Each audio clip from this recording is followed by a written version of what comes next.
I mean, the most you can do, the most they do is like once a month. Right. You know what I mean? What do you mean by like do? So this is like what, a Super Bowl commercial or?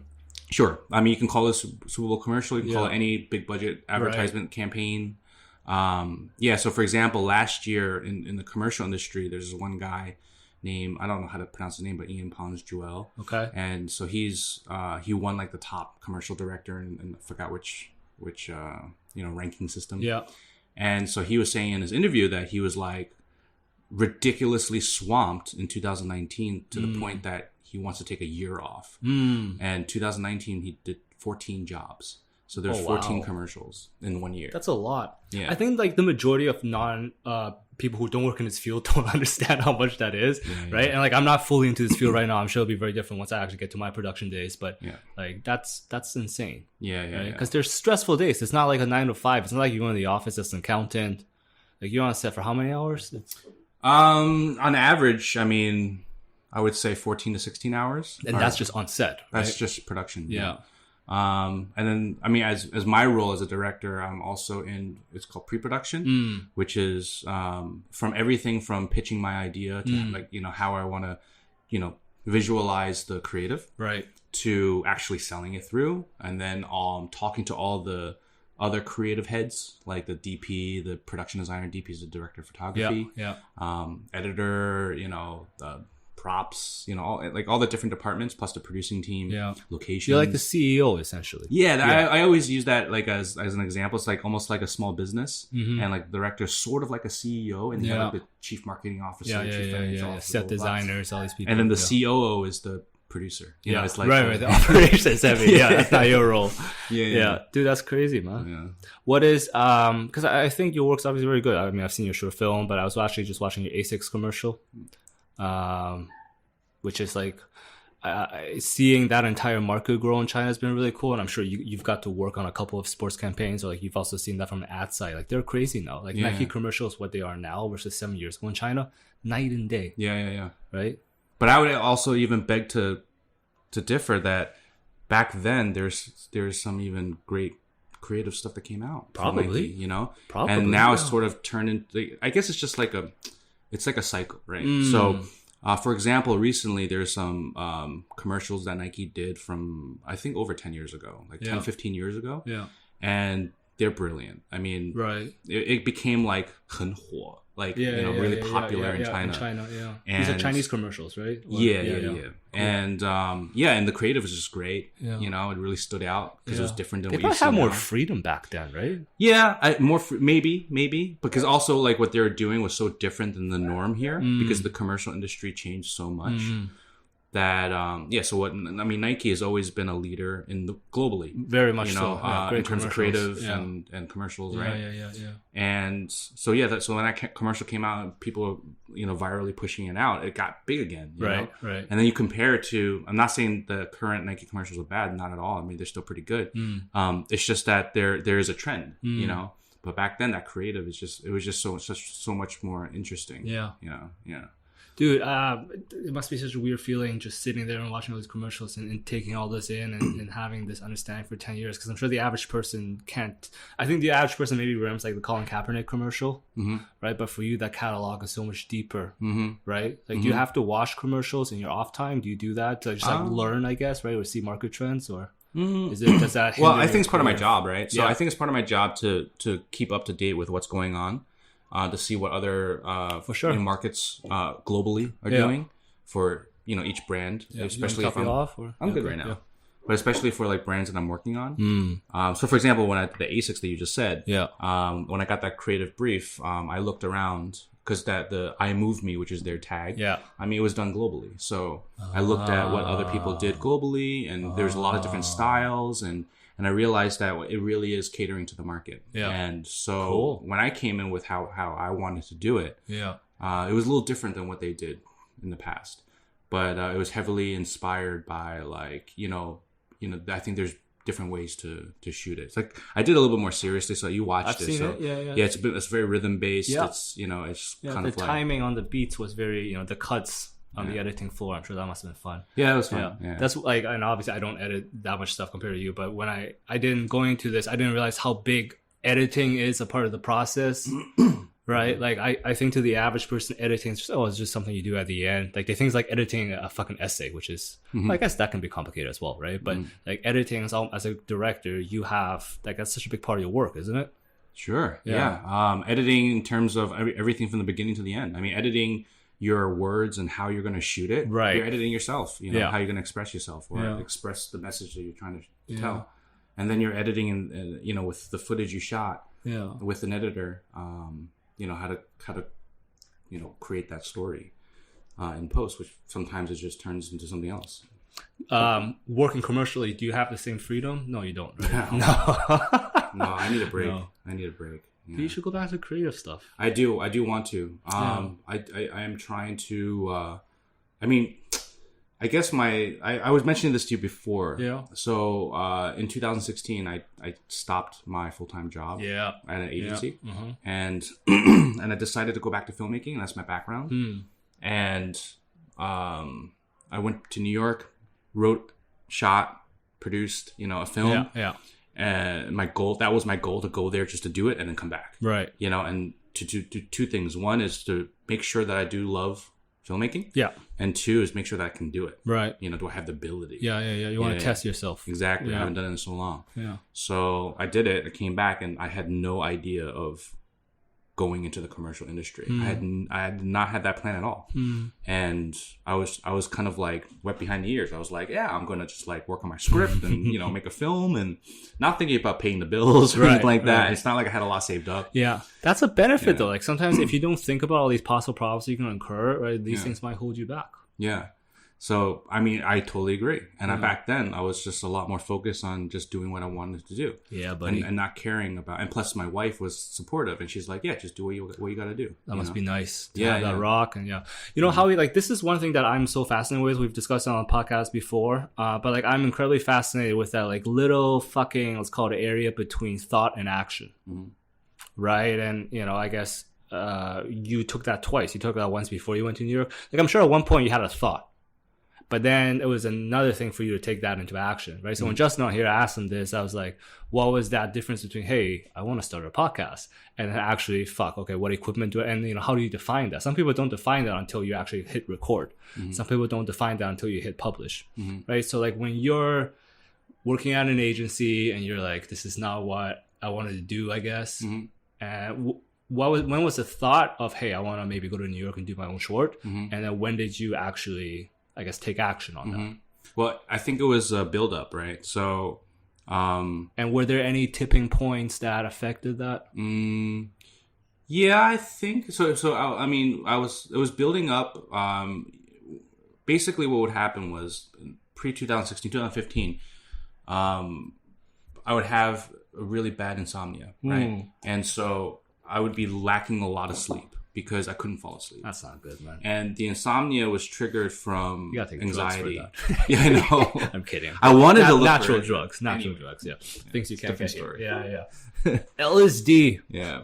So I was I had insomnia, and it was based on anxiety. And the anxiety of doing something that I did not really like to do. B, I didn't think I was good at. Like management, management in that capacity, which is like very, logic and organizational based. Yeah.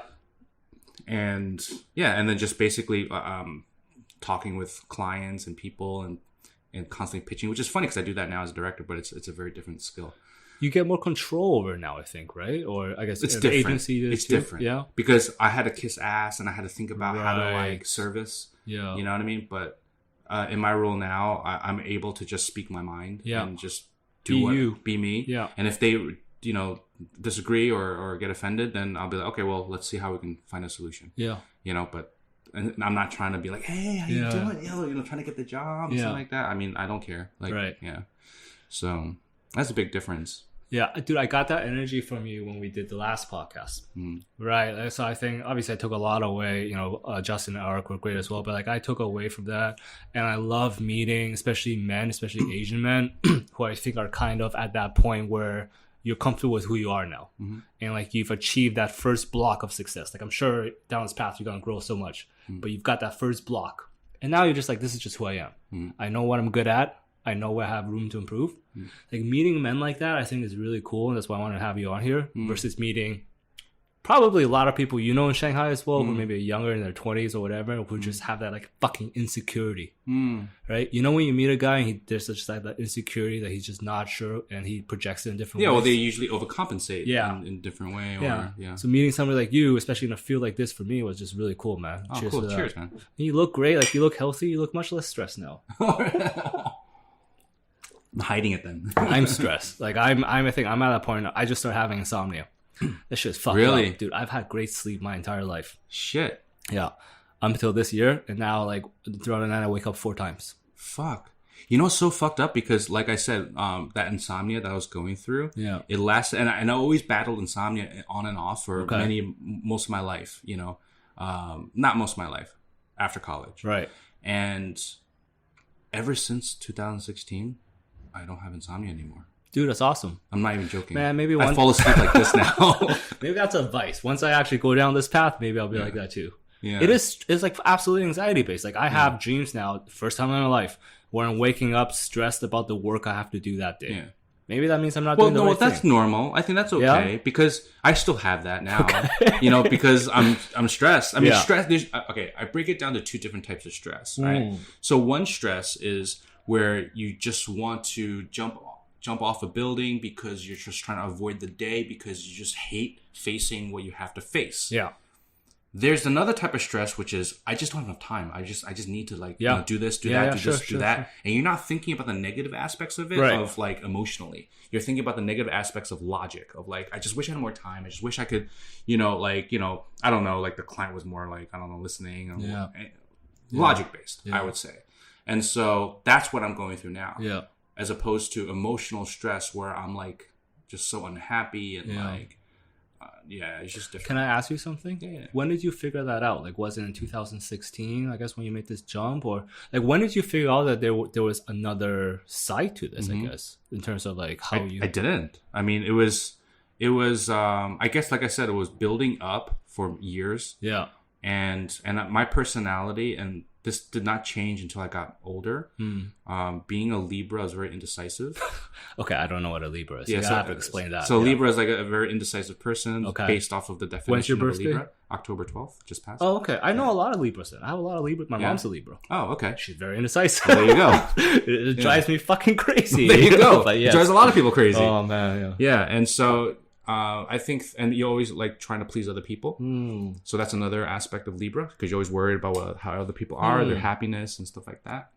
And so, I mean, I would say all my life I was like that, and I would never really, like, if I really felt something, I wouldn't really take control of it. I would just be like, okay, well, it's all right. I just don't want to rock the boat. Did you just have your birthday? Yeah, dude, happy birthday, man. Thank you, man. I didn't celebrate. Well, I had dinner with my family, but what did you turn, like 28? What did you turn, like 28? Yeah, I was gonna leave that off the air. Yeah, dude, you look like you're 28. Let's keep it that way. Is it exciting for Asian, like, you know how they say like Asian men look the same as they get older? Do you believe that? Because I don't. Asian men look the same? I sure as hell don't. No, dude, I just told you. You look like you're like 28. Honestly. Well, which is weird because I haven't heard that in a while. Like what? 2 years? No, most people say I look like in the early 30s. Yeah, that's what I was saying. 28, early 30s. Right? I'm getting there. Yeah. Take our time to get there. Yeah, but I mean, come on. I mean, it was like 7 years ago. I looked like I was 21.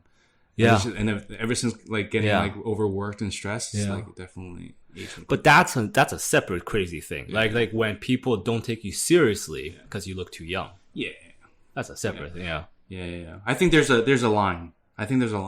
Right? So like if you, depending on what industry you're in. Right. So if you're like a CEO of a company or like running a business with like, big numbers. You don't want to look like nobody would take you serious. Yeah. But then if you're in like I would say like a younger market, even like my industry, like as a director, I think it's depending on the market you're in. So for example, there's a lot of young directors now and young filmmakers that are really I don't know how to say it. It's like very creative. They're very fetishized. Let's call it what it is. Right? You want to fetishize a young genius, and you want to be responsible for discovering and working with that person early. Yeah, and also like they maybe like their style or what's in trend is sort of for the younger crowd anyway. So they're in that crowd and they dress that way, they live that way, they talk that way. So they come in, they're like, well, you're suitable to do this. So that's one thing. And then I'm not going that route at all. So I go for a lot more of the more richer stories and a little bit more mature storytelling. And so that's where it gets a little bit. But like that's to each your own, right? I'm not trying to throw shade or say that that's wrong. You look in the West, you have all these like YouTube creators, which are probably the same. Like Logan Paul's like what, fucking 18 or I don't know, like And but these are the same people that are now like in the commercial industry as professionals. I was having this conversation with my friend. He's losing a lot of jobs to these younger people because also these younger people they do it all. Like they shoot, they edit, they do special effects, they to a certain level that the common market is acceptable of it. It dilutes the supply, right? Like, well, it's just not like before where let's call special effects, right? So any type of VFX, visual effects. Back in the day, you needed money and you needed a long time of learning how to use certain softwares or whatever to do something at a certain level. Now, you have plugins and you just like it's like tutorials and technology, man, and people just do it. Like 18-year-olds are doing amazing special effects films. That used to take 50 people. This is what Trump should be talking about on the campaign trail. All the VFX jobs. No, dude, it's insane being a young person now. And if you have the time and the willingness to learn, you could fucking learn whatever you want, including VFX. For sure. But I understand it has an impact on people who have sacrificed years of their life to go and learn this. I'm also sure it used to be much more expensive, right? And just technology and equipment. Well, you just asked my age, and I'm going to say something that's going to reveal my age. So basically, when I first... You're 28. Exactly.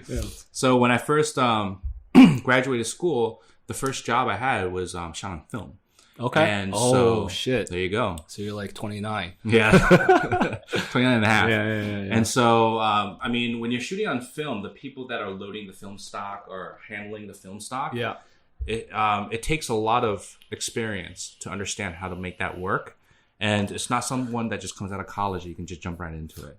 You kind of have to it's like old school, right? You got to like work your way up as a production assistant or as whatever, and you work your way up. And then maybe when you get to a certain level, you can be the DP or you can be the director, you can be the whoever, and they tend to be older. You know what I mean? Even like feature filmmakers, like if someone was like 35 years old and made a film, they're like a savant. Now when you're 35, you're like, well, what? Well, that's nothing. That's like average. We get a lot of. I mean, like Coogler is very young. Obviously, we talk about Ryan. Like he's like what 30? He's like my age, isn't he? Yeah, he's like really young. But like all the directors back then, they definitely used to be at least like 40 or 50. Right? Like you go back to the Hitchcock days, like at least 50. You work your way up. But that's every industry, isn't it? Like technology gets rid of jobs, it accelerates learning and everything else. Film is part of it. For sure. And I think it's just about like I always tell other people like. Perfect example. The last job I did a spot for Honda. And I was out in Yunnan shooting. Oh, beautiful. Yeah, it was pretty cool.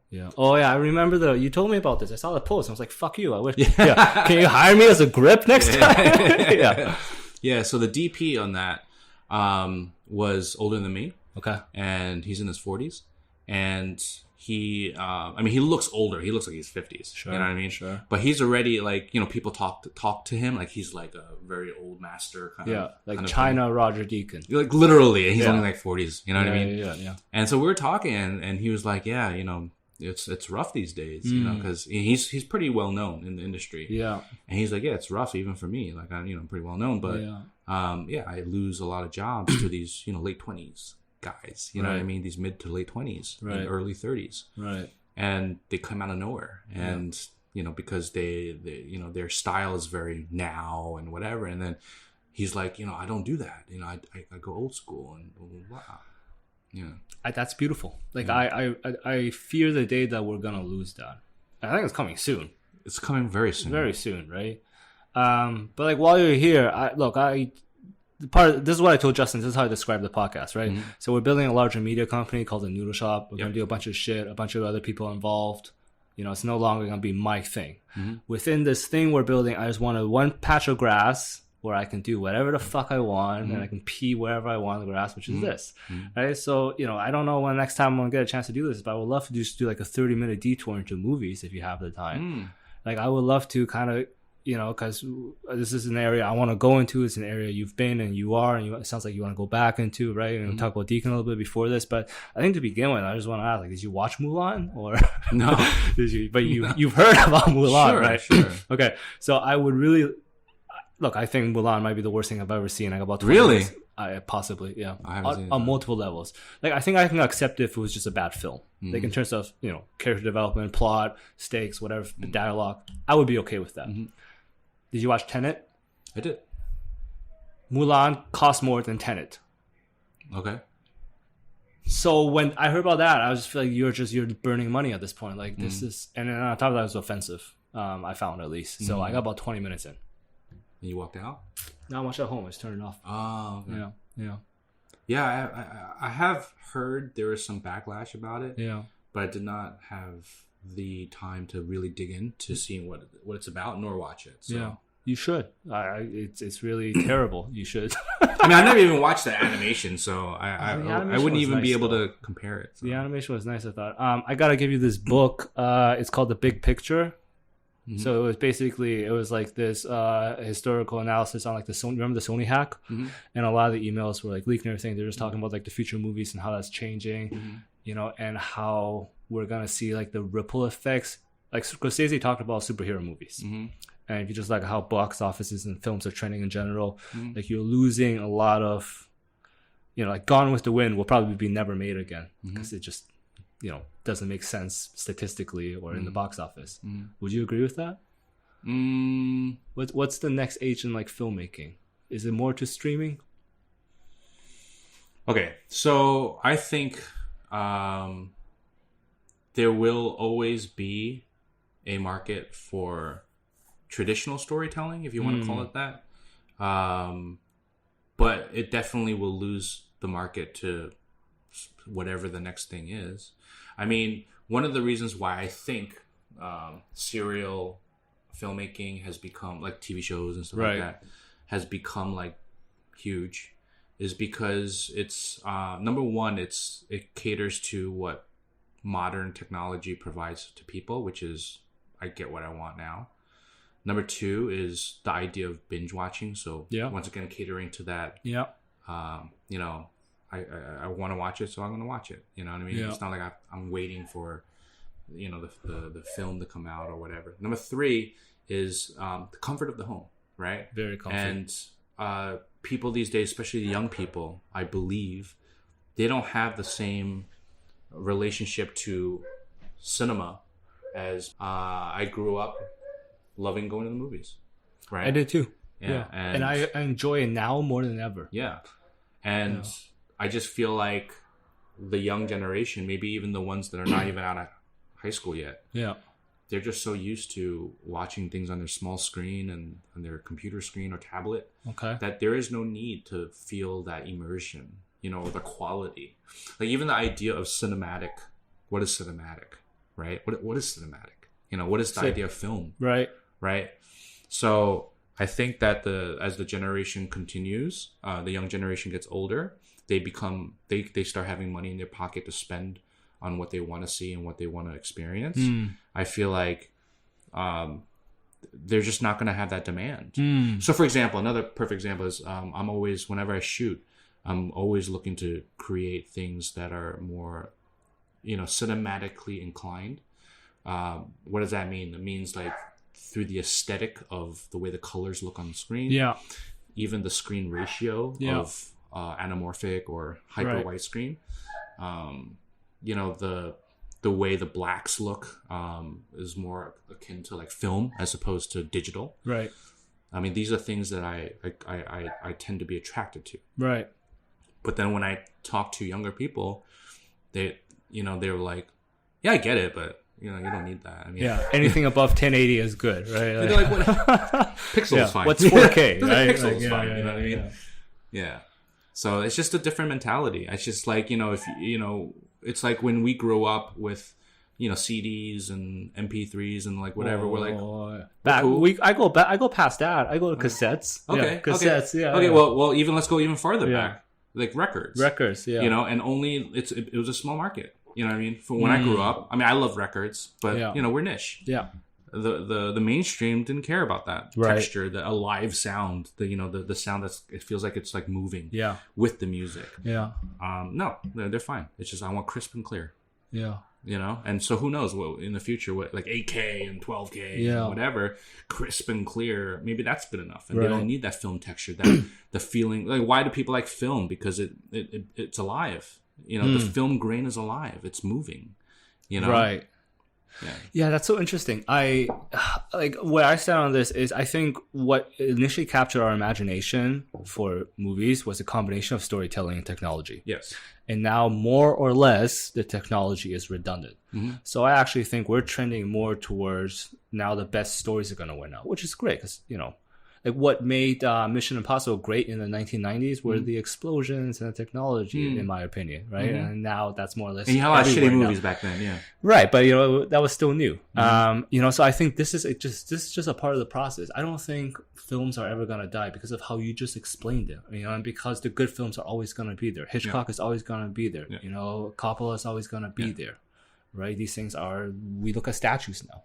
Yeah. Well, I mean, as long as you like stories and storytelling, which is, I think, human nature. Yeah. Oh, very much. It's ingrained. You can go back and watch a Hitchcock film. You can you watch an early Kubrick film. Yeah. And not care about the lack of editing or the small or just like of camera, colors. the muted or saturated colors. Sure.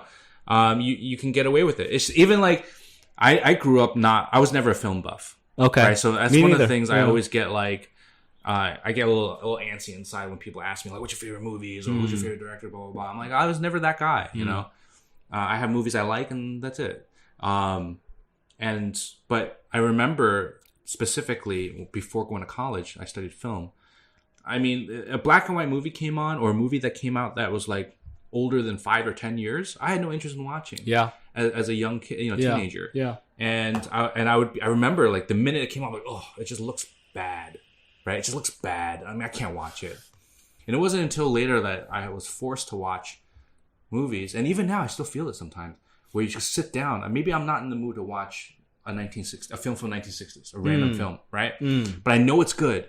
I'm just not in the mood. I kind of want to shut my brain off and watch like a Hollywood blockbuster, right? Yeah. But then I put it on. And I sit through the first 5 minutes, and then I'm hooked. And I'm just like, bam, I'm in.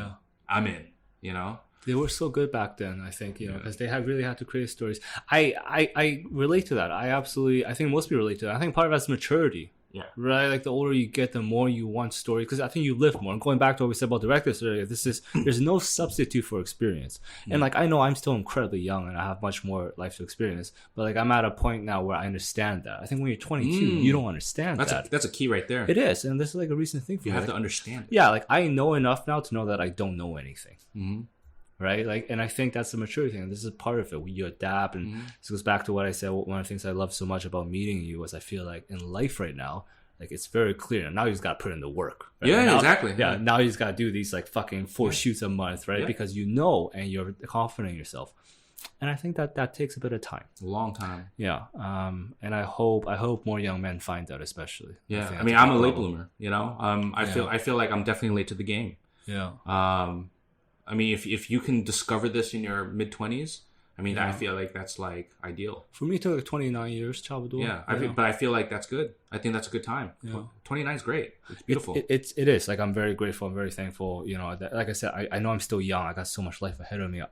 Knock on wood. And it's really cool having you on here. Hopefully to show another example. This is part of the reason I want to do this podcast. Your episode 11, so far we've had a couple Indian people, we've had a couple Central Asian people. We're trying to get more diverse set of Asian people on here across a variety of professions. Some good friends, some people I don't know too well. We're really trying to just fucking see what sticks on the wall, in other words.